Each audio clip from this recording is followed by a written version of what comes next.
West Bengal State University third semester history minor suggestion 2025 to 2026।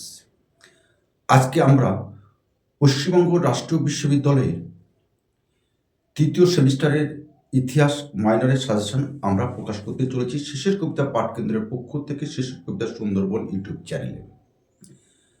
আর সেই suggestion প্রকাশ করার আগে ছোট্ট একটি কথা বলে দিই। বেশ কিছু সংখ্যক ছাত্রছাত্রী জাস্ট আমাদের হোয়াটসঅ্যাপে লিখে পাঠাচ্ছে, স্যার এই নোটটা দিন। তার মধ্যে কোনো কাকুতি মিনতি কিচ্ছুই নেই, যেটা একটা হুইপ জারি করে এরকম বলা হচ্ছে। আমরা তো ছাত্রছাত্রী সাহায্য করতে চাই এবং প্রতিজ্ঞাবদ্ধ করেও থাকি। অসংখ্য ছাত্রছাত্রীকে কিন্তু আছে এই শেষের কবিতা সুন্দরবন ইউটিউব চ্যানেলের মধ্য দিয়ে তারা কিন্তু ভালো রেজাল্ট করেছে, এটাই আমাদের কাছে বড় পাওনা। কিন্তু সেই সকল ছাত্রছাত্রী একবারও কিন্তু একটু ফোন করে বলে না, স্যার আমি এই কলেজ থেকে, আমি এই বিভাগের ছাত্র বলছি। হোয়াটসঅ্যাপে লিখে দিচ্ছে এইটা দিন। অর্থাৎ তিনি হয়তো আমার কাছে টাকা দিয়ে রেখেছেন, তাই আমি তাকে দিচ্ছি না, এরকম একটা ব্যাপার।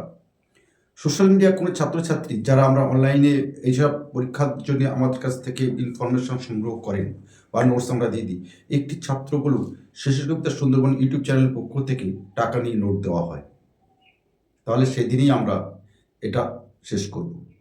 কিন্তু অনলাইনে অনেক ছাত্রছাত্রী আছেন যাদের কাছে আমরা দায়বদ্ধ, তাদের কাছ থেকে আমরা কিন্তু পয়সা নিই এবং সারা বছর তারা আমাদের সাথে জুড়ে থাকে এবং সারা বছর ধরে তাদের বিভিন্ন বিষয়ের প্রতি আমরা কিন্তু অত্যাধুনিক ডিজিটাল নোট কিন্তু তাদেরকে আমরা দিয়ে থাকি। যাই হোক, আমরা সে কথার মধ্যে না গিয়ে আজকে আমরা প্রকাশ করছি শেষের কবিতা সুন্দরবন ইউটিউব চ্যানেলের পক্ষ থেকে এবং শেষের কবিতা পাঠ কেন্দ্রের তত্ত্বাবধানে থার্ড সেমিস্টারের ইতিহাস মাইনর সাজেশন। প্রথমে তোমাদের 4টে প্রশ্ন লিখতে হবে, টিকা যেটাকে বলা হচ্ছে। প্রত্যেকটি প্রশ্নের মান 5, অর্থাৎ 20 নম্বর লিখতে হবে, খুবই মোস্ট ইম্পর্টেন্ট। আমরা বেশ কিছু প্রশ্ন সিলেক্ট করে দিয়েছি, সেই প্রশ্নগুলির মধ্যে 4টে লিখতে হবে, 8টা প্রশ্ন থাকবে, 8টা প্রশ্নই তুমি কমন পাবে, আমরা বলে দিচ্ছি। এবং এটা নিশ্চয়তার সাথে তোমরা এটা গ্রহণ করতে পারো। অনেক সোশ্যাল মিডিয়ায় নানা সাজেশন প্রকাশ করেছে, আমরা সেদিকে যাচ্ছি না।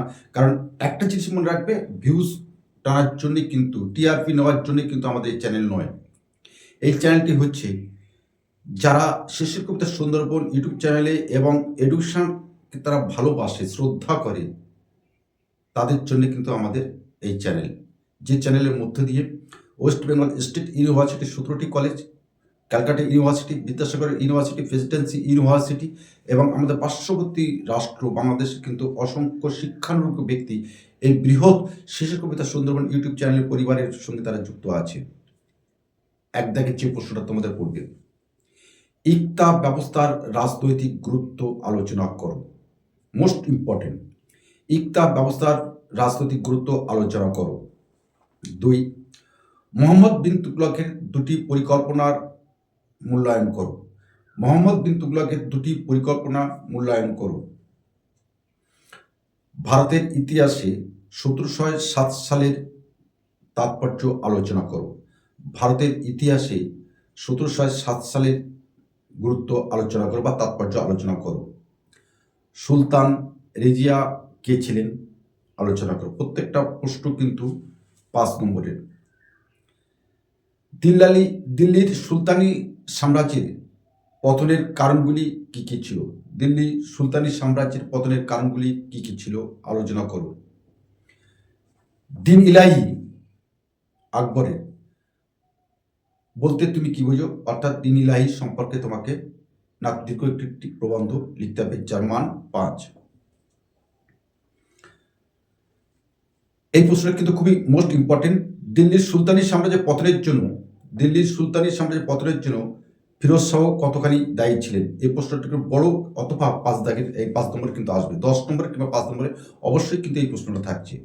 আবার বলছি, দিল্লির সুলতানি সাম্রাজ্যের পতনের জন্য ফিরোজ শাহ কতখানি দায়ী ছিল? পরবর্তী প্রশ্ন, দিল্লি সুলতানি সাম্রাজ্য কি ধর্মাশ্রয়ী রাষ্ট্র ছিল? দিল্লি সুলতানি কি ধর্মশ্রয়ী রাষ্ট্র ছিল? আলোচনা করো।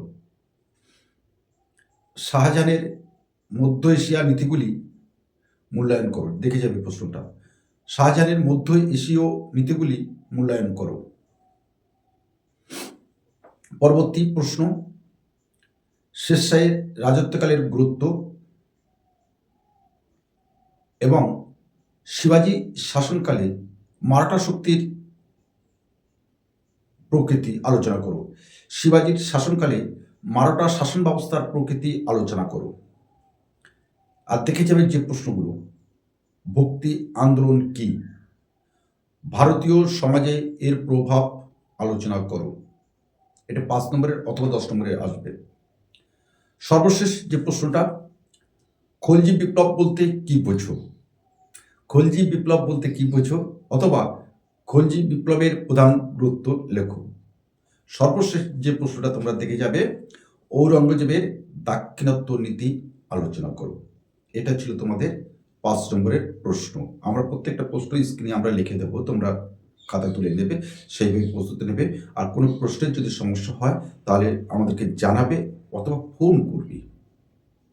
ওইভাবে হোয়াটসঅ্যাপে লিখে দিলে আমাদের পক্ষে সব কিছু সম্ভব হয়ে ওঠে না, কারণ আমরা সারাক্ষণ কিছু না কিছু কাজের সঙ্গে, এই এডুকেশন কাজের সঙ্গে কিন্তু আমরা যুক্ত আছি।